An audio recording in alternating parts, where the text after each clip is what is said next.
Escrever mais um capítulo da história do derby campineiro em situações totalmente diferentes. O Bugre, do estreante Daniel Paulista, buscava reabilitação jogando em casa e também uma posição no G4. A Ponte Preta de Gilson Kleina, em o seu 6º clássico, vinha de uma sequência de 8 jogos sem vitória e na última colocação da Série B. E os candidatos a personagem do derby começaram a aparecer logo nos primeiros segundos de jogo.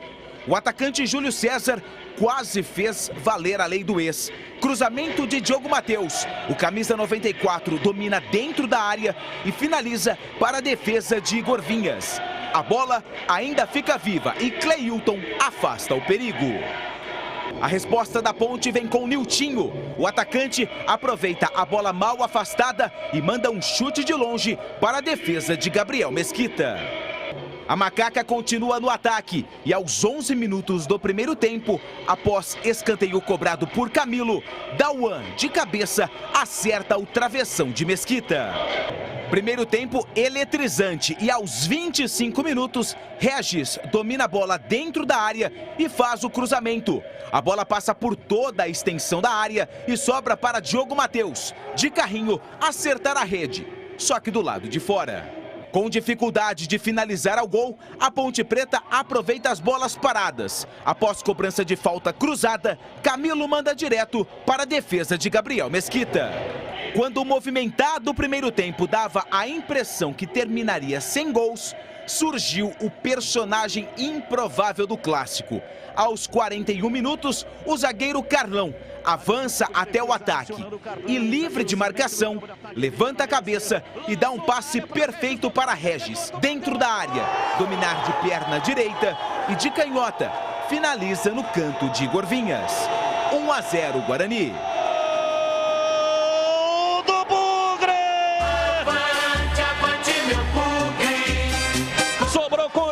Ele dominou dentro da grande área, ele pé canhoto, bateu firme, mandou no fundo do gol da Macaca e ela fez.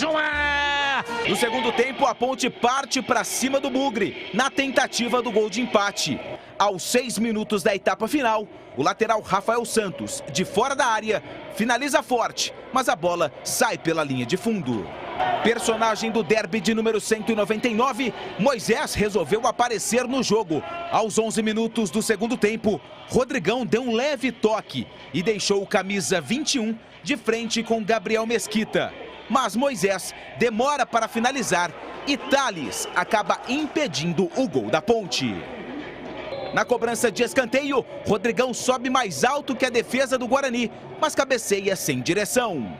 O zagueiro Cleilton, de cabeça, também leva perigo ao gol bugrino. Com a vantagem no placar, o Guarani só levou o perigo na etapa final aos 20 minutos. Regis aciona Bruno Sávio, que chuta cruzado para a defesa de Igor Vinhas. Aos 44 minutos, na última chance do jogo, após cruzamento de Richard, Rodrigão cabeceia fraco para a defesa de Mesquita, que garante a vitória do Bugre para cima da Ponte. Com a vitória no clássico de número 200, o Guarani se aproxima ainda mais dos primeiros colocados da Série B do Campeonato Brasileiro e conquista sua primeira vitória na competição, jogando no estádio Brinco de Ouro da Princesa. Já a Ponte Preta ainda permanece na lanterna da Série B e perde a oportunidade de igualar o número de vitórias em relação ao Guarani no retrospecto do duelo entre as duas equipes. Hoje está muito feliz com essa vitória, né, com mais 3 pontos aí na classificação e podendo aproveitar, mesmo que seja por um curto espaço de tempo, né, toda vitória e principalmente vencer o rival tem que ser comemorado e comemorado bastante. Não adianta a gente ficar falando acesso, nós precisamos trabalhar, levantar a cabeça. Hoje está todo mundo sentido, mas tenho certeza que eu vou levantar a moral desses atletas, vou resgatar a confiança do torcedor, vamos trabalhar por tempo que a gente tem. Tenho certeza que nós vamos dar uma resposta positiva na terça-feira, é isso que nós vamos trabalhar, é isso que eu quero, essa energia. Tirar, né, esse negativismo que está dentro da Ponte, também criar um ambiente de vitória, um ambiente favorável. É isso que eu estou trabalhando para que todas as correntes dentro da Ponte Preta seja positiva, trazer energia, fazer um vestiário forte, porque é isso que a Ponte Preta eu sempre vi e vivenciei a Ponte Preta dessa maneira. A origem do gol! A origem do gol vai para o Diguinho, é nosso telespectador bugrino, da pele até o osso, está internado com Covid, mas já está recuperando e está assistindo o programa. Grande abraço, recuperação total aí em Diguinho. E vai também para o Rodrigo Tomás, personal trainer. E para o doutor Márcio Roberto Rodrigues dos Santos, advogado. Ele e o pai dele, seu Nelson, aqui na paquera do programa. Para todos os bugrinos, a origem do gol! Como é que o gol aconteceu? Olha aí. O time do Guarani sai lá de trás com a bola dominada. Entre os zagueiros. Esse é o Thales, Carlão.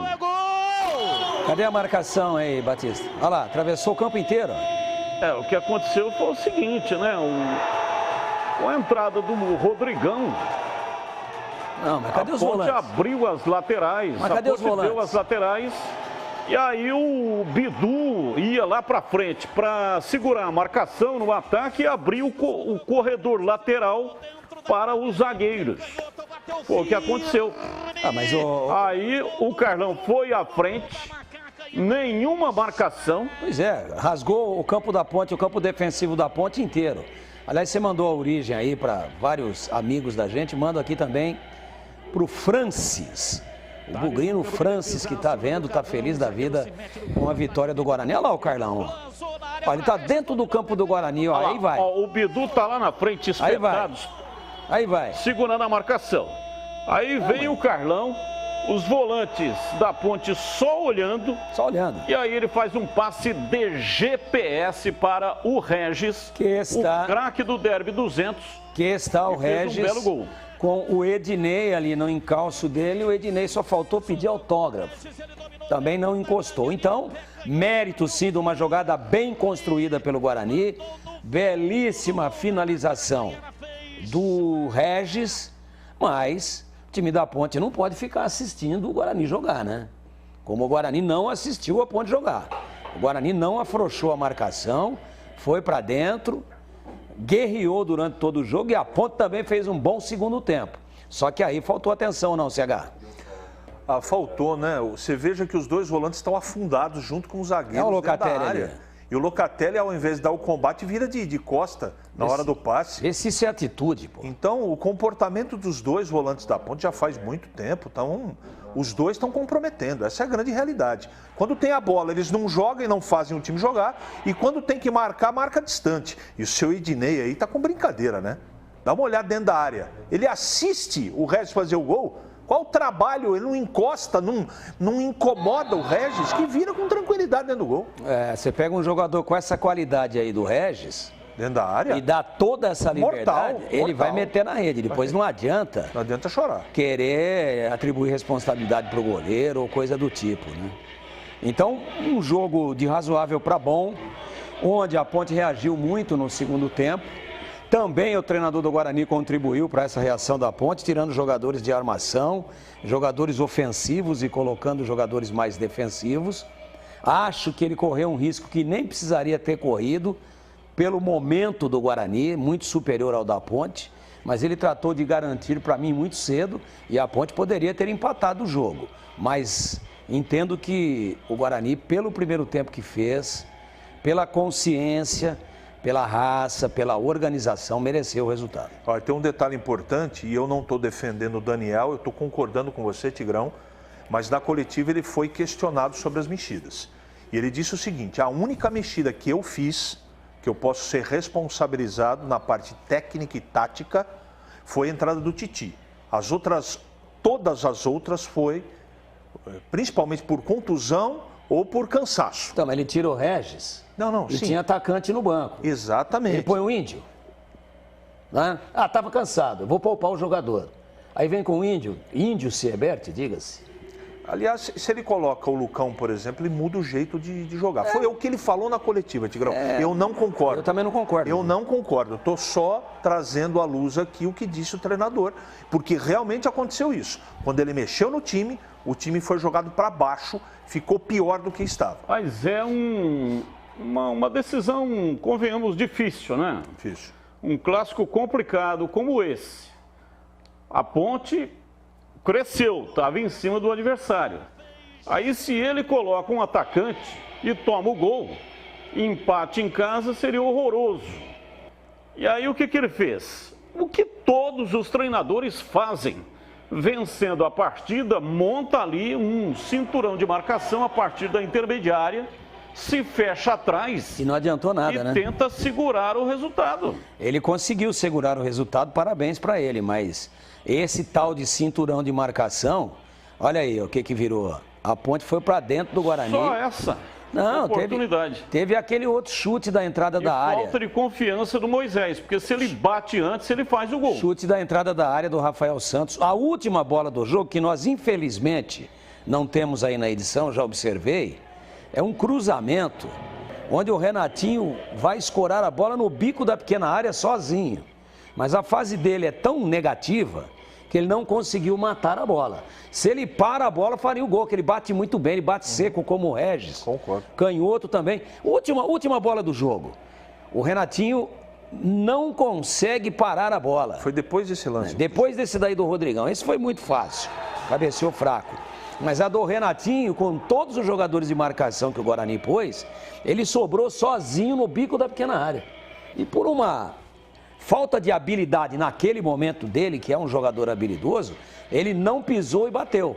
Quando ele foi pisar, a bola rasgou o pé dele, aí ele teve que correr atrás para virar e a marcação chegou. Então, mérito sim, a vitória, para mim, ela espelha o que foi o jogo, mas eu entendo que pela momentânea superioridade indiscutível do Guarani para cima da Ponte, que a equipe verde e branca não precisaria ter corrido todos os riscos que correu. Muito pelo contrário, poderia até ter ampliado. Eu só queria fazer duas pequenas observações. Eu concordo com tudo que o Tigrão falou. Eu sou um ferrenho crítico do futebol dos dois que estão, principalmente pela rede social da Rádio Bandeirantes, sendo criticados. É o Índio e a entrada do Tony, que são os dois grandes questionamentos. O problema é de formação de elenco. E os dois treinadores estão em início de trabalho.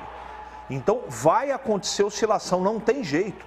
E o que tem à disposição no banco de reservas, Tigrão, Batista e telespectadores, não tem o mesmo nível dos jogadores que entram jogando. A grande realidade é essa. Só Batista, falamos aqui do vencedor. Parabéns para o Guarani, a vitória foi meritória. Agora, a Ponte tem que se coçar, né, gente? Diretoria, comissão técnica e principalmente o elenco de jogadores. Vai passar a Série B inteira sem ganhar um jogo? Vai cair no primeiro turno? Tá na hora, né, gente? Vem aí o Operário com Paulo Sérgio Tostão. Vem para se vingar. Tá na hora de ganhar um jogo, botar um pouquinho mais o coração aqui, ó, na ponta da bota. É isso que tá faltando na Ponte.